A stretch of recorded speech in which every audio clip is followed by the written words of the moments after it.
and at your fingertips.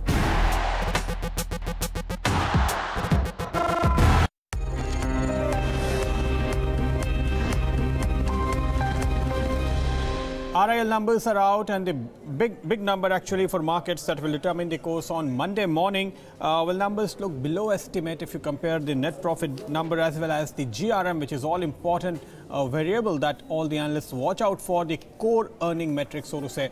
GRM has come at $12. Well, that's the right 8-year high, no doubt about it. But 12.5 is what we have been estimating.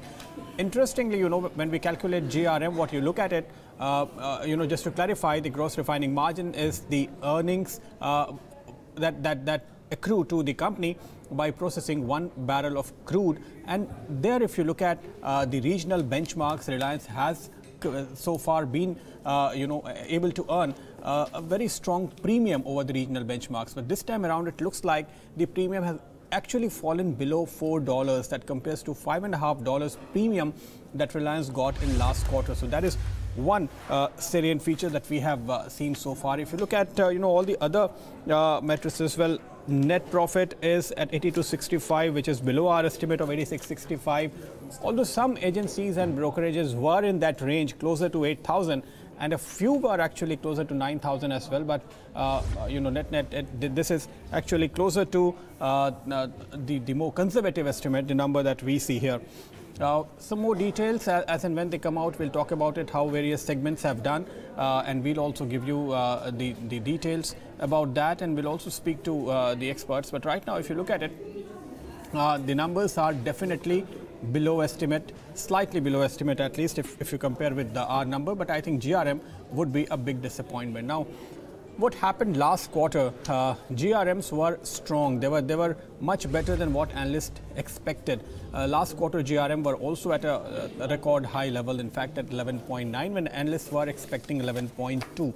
But it came much stronger, and that kind of provided a cushion when Petchem was not doing that well. So when you look at the consolidated picture, it would be interesting to see how Petchem has done this time around, and what really happens then to the final number, and what will happen to the estimates that analysts have been penciling in. So a disappointment, first cut if you look at it. And Somit Sarkar is here with us, who closes this company very closely and the sector actually. Somit, what do you pick up? See, the net revenue number has come in at 68,532, which is way below the estimates. Now, estimates were around 72,000 crore, and if you see, the profit also has been below. That must be because of the below estimates GRM. Now, GRM estimated number was around $12.5 per barrel, and it has come at around $12. Because of this reason, there could be a fall in the below estimated net profit numbers have come out. Now, still the GRM numbers are at its highest level, like 8-year high number that has come in. If you see the premium on that, it has gone below. Now, Singapore GRM, that is the Asian benchmark, was at around $8.3 per barrel, and if you see the premium to that, it has come down to 3.7. Now, in last quarter, they were at a premium of $5.5 per barrel, and this quarter it has come in at $3.7 per barrel. In fact, even in Q4, I think the premium was $5 plus. So this time, it suddenly fell below 4. That is a bit interesting. In Q4 FY16, they had the lowest premium, that was around $3 per barrel. And this time it is around 3.7 that has come in. Now, they have also come out with Reliance Jio numbers this time, and if you see here. But before that, let's go across to the energy expert Narendra Taneja, who has joined us over the phone. Mr. Taneja, good evening. What's your comment on this GRM number actually?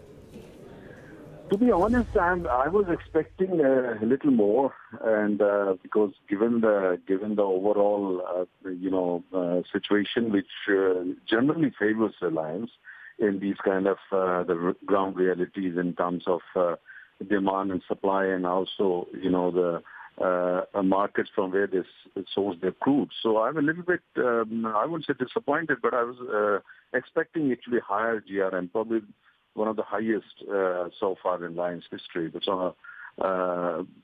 I'm still trying to kind of figure out what could have been the reason that the GRMs are at the level that they are. Yeah. But I will wait for further details if you have any. But I must say that this is not what this is below my expectation as far as the GRM margins are concerned. I don't compare Reliance with, or for that matter, Reliance with GRM margins in other geographies simply because Reliance is slightly better placed, which, for instance, refiners in Singapore are not, because in big market, Reliance is a very smart negotiator when it comes to sourcing crude, and also very smart in terms of identifying the exporters and negotiating with them as tough as they can. So, given all that, I'm a little bit surprised that GRMs are so low compared to at least what I was expecting. So, what is your take on the petrochemical business now? I guess EBIT margins are around 17 or 18% for petrochemical that has come in, and it has again, I guess, saved Reliance Industries in this quarter also. Yeah, I mean, even petchem, if you see, I think probably linked with that, linked with maybe the basic raw material and things like that. But I think again, even on petchem, is lower than my expectation. Because if you look at the last quarter that's under question, overall, things have been very much in favor of Reliance. So both on GRM and petchem, I think the performance should have been better. So as I said that, I'm a little bit surprised on both fronts. To talk about GRM again, Mr. Taneja, the trend is definitely upwards, whether you look at various benchmarks or you look at the way RIL has performed. What has happened this time around is, although we are at record levels, but the premium has come down. If you, for the benefit of our viewers, throw some light on this, how does the premium really move? What are the drivers behind it? And if there is a way to understand this? Well, I think, if you look at, for instance, mainly how you source your crude, and when sourcing of crude is a business which is like an iceberg, only you get to know only the tip of it, but most of it is actually beneath the water. Especially when it comes to being in smart negotiators and players such as Reliance, or for that matter internationally, companies like Shell and a few others in Europe and also in South Korea, the way they negotiate. But Reliance is among the smartest in the world. But at the same time, as I said, that Venezuela, which has traditionally been a major supplier of crude oil to Reliance, has been on a very, very weak spot. Therefore, in a position to actually offer crude at much cheaper rates which are, for instance, almost unprecedented. The same goes for a number of other exporting countries, which traditionally Reliance has been banking upon in terms of, cutting better deals. And plus the fact that they keep on upgrading their technology in sense of that how can you extract the maximum with the lowest quality crude oil. And that's basically the game that Reliance is very good at. You source the worst quality crude and at the same time use technology, use practices, your expertise, and actually produce the best petrol and the best diesel and the best ATF and the best petroleum products. So that's what their game is. That's how they do. And that's why they're among the smartest refiners in the whole world. Looking at all these things, and especially when I focus the quarter under question that we are discussing, and I've been doing my own research, my own study, and I know where they've been sourcing the crude from, and at the same time what has been happening at the refinery. As I said, I'm a little bit surprised there. Surprised in the sense disappointed. But still, when it comes to what they've been able to do, that has more to do with the fact that how they source their crude and the very fact that, in terms of refining technology, refining practices, they have been smarter than any other player, at least in this part of the world. So, Reliance Industries on a standalone basis, if you see the EBITDA number, it has come in at around 12,983 crore, while the margins have expanded to 18.9%. What could be the reasons behind this, and what is your outlook on that scene? Well, I think it's very clear. You see, Reliance is essentially an energy company. It's essentially an oil and gas company. Their DNA is oil and gas. But at the same time, they have this ambition. They want to transform it into a conglomerate, and And therefore, the Jio in particular is something that everybody is focusing on. And Jio ambitions are, if you look at numbers very carefully and read the balance sheet very carefully, is the oil and gas is basically is the basis. So I think, but in Jio also, the last quarter has been rather good in the sense, in terms, especially when it comes to sentiments, and the coming quarters are going to be even better, and the coming years even better. So it's basically, how when you look at the interplay, that basically is supporting the overall figures that you're talking about. So net, what really happens, is the EBIT margin of the refining segment has come down from 11.2 to 9.5 this quarter on quarter, and also year on year, if you see, from 9.9 to 9.5. So there is clearly margin compression, Somit, that we see. What kind of trend have we seen so far, and how should really one read this 9.5% print? 9.5%. Yeah, Mr. Taneja, you have a comment on this? Yeah. No, it's fine. I thought it was addressed to me. Somit? 9.5% of, I couldn't hear you. 9.5%. Okay, so that is the EBIT margin for refining segment as it has come this time. Mr. Taneja, how do you really say it? Do you think the Reliance will again bounce back and go, because if you look at it, 10% plus or 10.5%, I think is the kind of average they have been maintaining? I think allow me to make a more, a deeper comment on this. You see, when you look at Reliance, management bandwidth, it's not unlimited. It's not like ExxonMobil or British Petroleum. It's not limited. And it's from the same management bandwidth that Reliance has taken the resources and put on Jio. And that's very visible in terms of GRM results, in terms of GRM margins, in terms of petchem margins, and across the board. Because it's from the same bandwidth, limited bandwidth, that Reliance has sourced people and the best brains to work on Jio. So therefore, I personally have always maintained that Reliance should have ideally just focused on energy sector, because that's their DNA, and energy is the fastest growing segment of the global economy and will remain so for decades and decades to come. So it's basically stress on in terms of the management bandwidth, and to what extent you can actually expand it or diversify is clearly showing.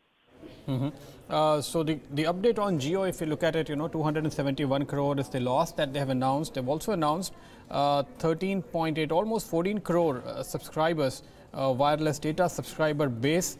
That is the status as of now. And if you look at the total data consumption, they have given out the number at 378 crore GB data consumption in this quarter. So that is the update so far, and I think the ARPU number also I've seen around 150 4.6. 154.6. 154.6. That is where it comes to. Mr. Taneja, you have a view on telecom business as well? I mean, you see, no doubt about it. Like the Reliance chairman, Mr. Ambani, said that data is new oil. And, I don't fully agree with him. Data is not, oil is totally different ballgame. And but data has a great future, no doubt about it. But the question is that there is more competition, and the question is whether it's easy to get the numbers in terms of the footprint. But the question is that how many people, how many of them really have the paying capacity in order to buy, more paid services, which will eventually expand the overall financial base and the financial footprint of the company. But I'm no expert on that, so I may be completely off the mark. But my sense is that data is oil, probably maybe 30 years from now or 25 years from now.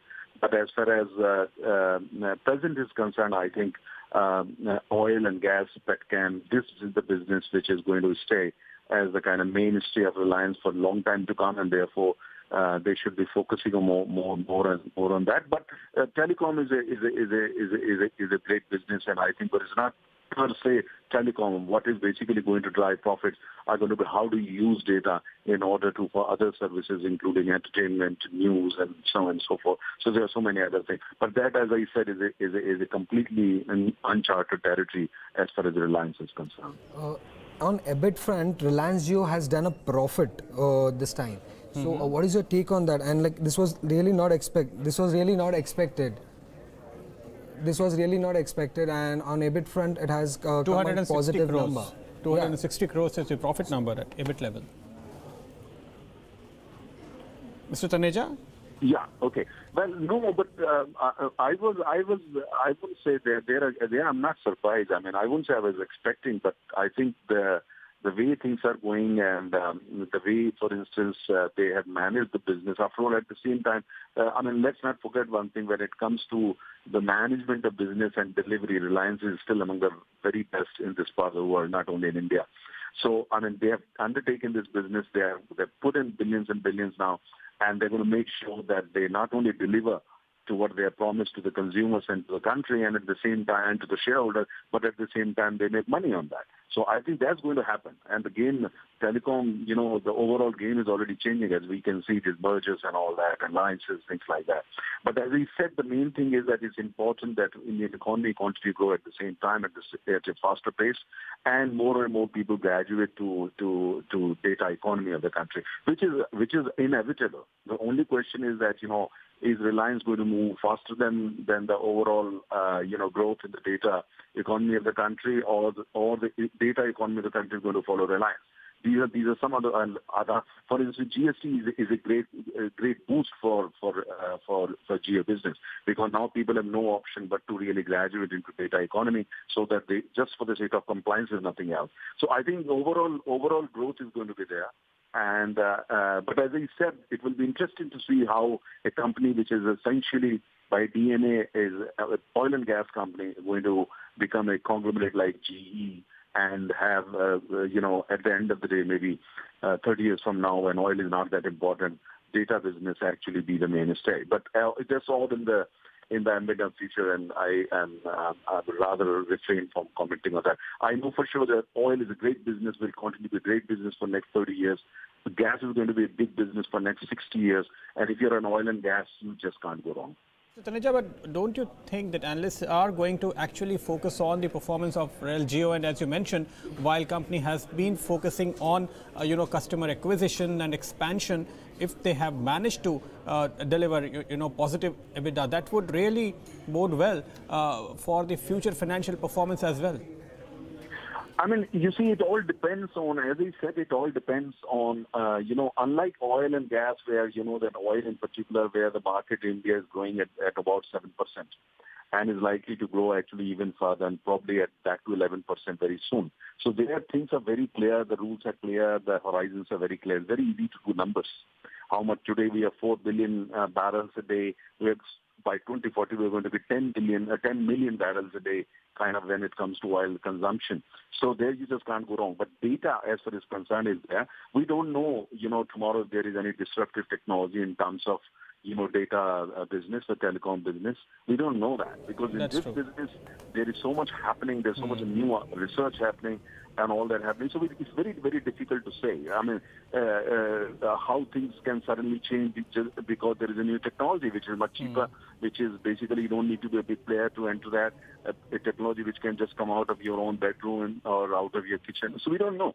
So that's what I said. But today when I look at the Horizon Jio and all that, the way they have done it, very professionally, and I think is going to be a good contributor to overall economy of Reliance, overall numbers of the Reliance. But as we said that, at the same time they have to expand the management bandwidth in such a way that oil and gas kind of work more like an independent republic, and there is no strain on oil and gas. Today, when I look at petchem numbers and when I look at refining numbers, the stress on petchem and refining is clearly visible, because it seems that the top management of the company has been focusing a lot more on Jio, and therefore somewhere refining and petchem, have suffered. Okay, that's what you say. Interestingly, if you look at what Mukesh Ambani had to say on the quarterly numbers, he has also emphasized the fact that they have had a positive EBIT contribution from the Reliance Jio, and that is the business that really Mukesh Ambani has also been focusing on. Joining us now in the show is also Gaurang Shah of Geojit BNP Paribas. Gaurang, well, first of all, we'll talk about telecom.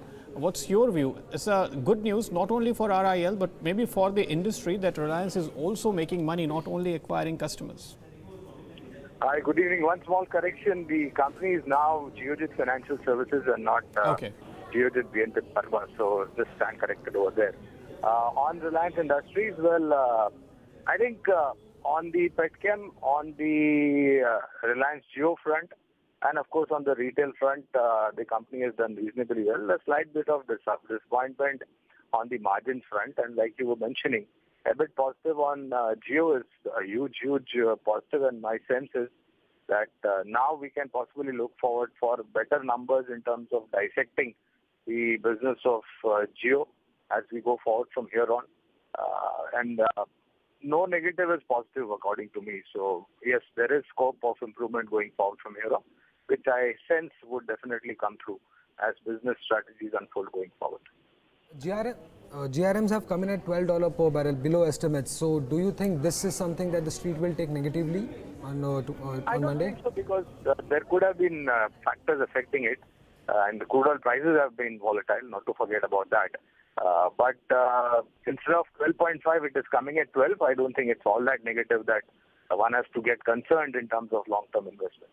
What is actually, looking not so good in terms of GRM is the premium which has contracted. Last quarter they had a premium of $5.5 over the regional benchmark. This time it has, contracted at least by $1 or more. So could this be a cause of worry really when the analysts sit down and project earnings for next quarters?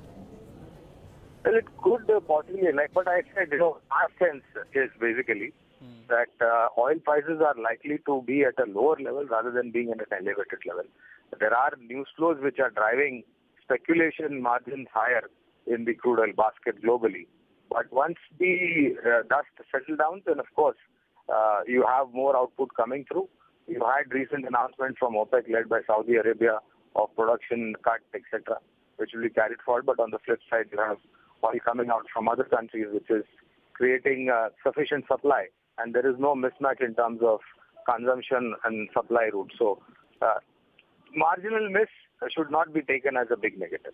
Okay. Also joining us now is Deven Choksi of KR Choksi Securities, who tracks this company very closely and the sector actually. Deven, what's your comment? Are you disappointed with the GRM number?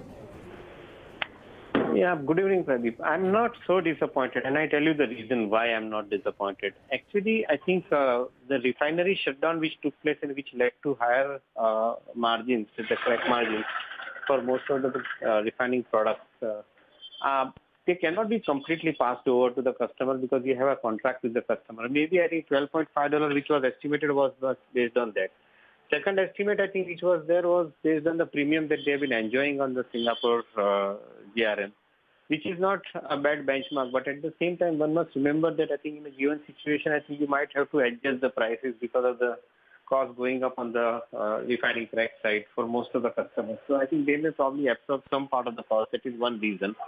The second part is that in this particular quarter, one has not seen the coke gasification input cost, I think, reflecting into the GRM margin, which according to me, I think would get reflected in the coming quarter, that is October-December quarter onwards. And should that be the situation, then you are likely to see, I think, $2 plus kind of a addition to the GRM numbers going forward in the company's performance. So I'm more confident on that aspect that the feedstock changing and improvement in the margin thereafter in subsequent quarters is going to lead to better profit performance for the company going forward. And $12 per barrel is probably among the highest in the world today as far as the GRM numbers are concerned. So I'm not disappointed on that front. On petchem business, what is your take on that?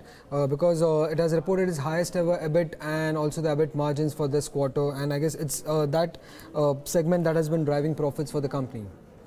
Exactly. I think they are expected to, I have not seen the volume numbers, but 7,500 million metric tons of production, I think if they have achieved in this particular quarter, then in such situation, I think they are running the petchem business at a rated capacity. And at this capacity, the margins are expected to be on a better side for sure. I'm happy to see this particular number at 23% plus kind of a margin which they have recorded in this business. And that's where one could possibly argue that going forward, you would be seeing better numbers on a higher capacity, better margins are expected to come from the petchem business. It is interesting actually, you know, if you see last quarter what happened, that petchem was a little weak, and then refining profit had actually compensated. This time around you see the refining profit quarter on quarter is down by around 900 crore, and petchem has actually added the same amount at EBIT level. So that is completely compensating, despite the fact, you know, that petchem business is, you know, in terms of overall size, less than half if you look at the top line. So petchem contribution has really gone up, and the margin is really interesting, is definitely at record levels, I guess. Somit, but Devin, what's your take on petchem going forward? Are these margins sustainable, or were there some you know, temporary drivers that really you know, led to this kind of margin? No, I think the petchem is expected to be, sustained. And why it is to be sustained? Because on one side, we have got a higher demand in the industry, which is happening, which is resulting into better numbers. And at the same time, the company has been driving the operations efficiently. That is the reason for which I believe more confident about the sustainability of the margin. So, not honestly, I think, worried about. On the contrary, I feel that expanded capacity is going to result into rationalization of costs, which should improve the margin for the company in the petchem segment. On Reliance Jio, it has reported ARPU of 156. I guess among the industry, it is the highest as of now. Because Airtel, which is the top player, did around 154 in the last quarter. So, and this was quite not expected in this quarter. So what is your take on that? And what do you think going forward, will Jio be the main reason for the drive in the stock prices? Devin, are you able to hear us? Yeah, Pradeep. Yeah, so the question that my colleague Sobit was just asking was on Reliance Jio, and as I remember, you know, you were probably one of the first optimistic voices we heard on street that talked about you know, really buoyant expectations from Reliance Jio. How do you now look at the numbers that have come out? You know, at net level there is a loss, but ARPU that you know, Sumit was actually talking about at 154 rupees and 60 paisa is remarkable, and there is an EBIT level profit that company has reported. Exactly. I think 270 crore of loss at net level on a 6,000 crore plus revenue in this particular quarter. I think probably among the lowest in the industry, if you want to put it across. ARPU has been on an improvement side. Why it is so? I think if you understand this, I think it will be more meaningful. They have the EBITDA margin of, I think, 55 to 60% in this particular business. And that is one of the reasons for which I think you feel more confident about the Jio business. A business which is well capitalized, and at the same time, I think it is running on a lower operating cost. So certainly, I think that's the reason for which you are seeing or likely to see better numbers going forward. In fact, our take is that the company might probably in a full year of working result into, I think, the profit or a break even. If not the profit at the bottom line level. So I think we remain distinctly positive on this particular subject. So fine, EBIT level it is positive. So you're expecting the Reliance Jio to be profitable by the year end? At EBIT level it is positive, so it is definitely, I think it is expected to be profitable. Okay. Gaurang, are you able to hear us? Yes. Yeah, Gaurang, the question that we have been debating since morning actually is that if RIL is really comfortable with, you know, where they have reached in their Jio business and the way dynamics are changing with Bharti going ahead and acquiring Tata's the mobile business, what would RIL do next would probably determine, you know, what happens to the entire industry. Now, looking at these numbers, what do you think? Will there be further intense competition? Will there be more offers, or will focus shift to profitability, or profitability will also remain an important metrics? So my sense is that competition will continue for some time, given the fact that we have still, you know, pricing power is yet to come back. And at least for next 2 or 3 quarters, I think you are going to see this tariff war overshadowing the market. Post that, like I have been mentioning in my earlier conversations as well, I think by and large you are going to have access to big players catering to the large subscriber base in India, and that's going to be Reliance Jio, Bharti Airtel, and the merged entity of Idea Cellular Vodafone, if I'm not mistaken. I stand to be corrected over there. So, one thing positive is, of course, being a bit positive on Jio front. And with that 250 crore hit that they have taken, I don't think that's anything that we should worry about. over a longer perspective, my sense is that businesses will start contributing and we'll have better top line and bottom line. So do you expect Reliance Jio to be profitable by the year end, given that they are, as of now, they are profit and EBIT level? Gaurang? I think we're not able to hear Gaurang, but Devin, are you able to hear us? Yeah, Pradeep. Yeah, Devin, I remember having read, one of the very early reports that your brokerage house had in fact came out with, and you had tried to project, Reliance's business plan and cash flow and the way to profitability in detail. Are things really moving the way you had expected? How do you really assess the success so far?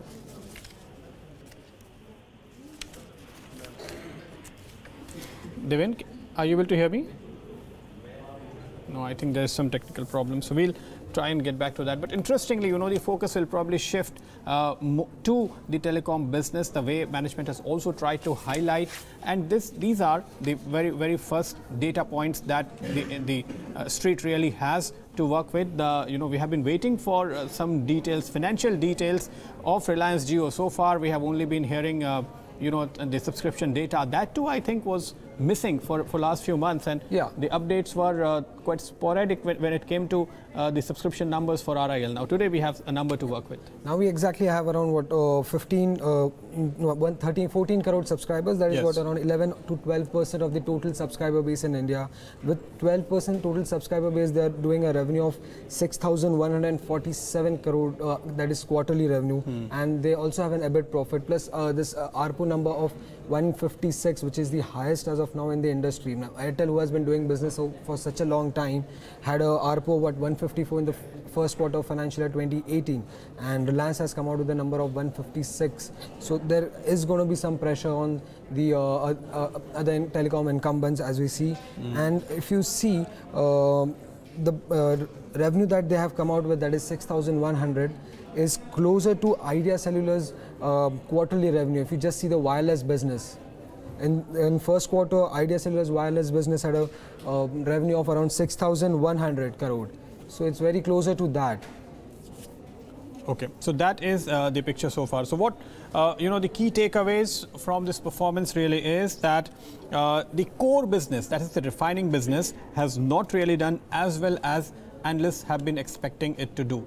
But if you look at the traditional business, as a group, that is, if you put refining and petchem and upstream business, that is the traditional oil business of RIL, net results are not that bad. So refining has not been good, but petchem segment has kind of compensated for that loss. So that is fine. On the other hand, there is a positive surprise. That is Reliance so far Jio. As Reliance Jio is concerned. So Street has not been expecting such a strong performance. Now, Monday morning when we come back, traders will really have to, figure out should they feel disappointed because GRM is a little lower, or should they go ahead and actually look at Jio and feel happy about it. Well, we'll also have lots of comments from analysts and research reports to work with, and Somit will come back with all those details, and we'll keep tracking this story over the weekend as well. But as of now, there's a wrap on this special coverage on RIL. Keep watching Bloomberg Quint.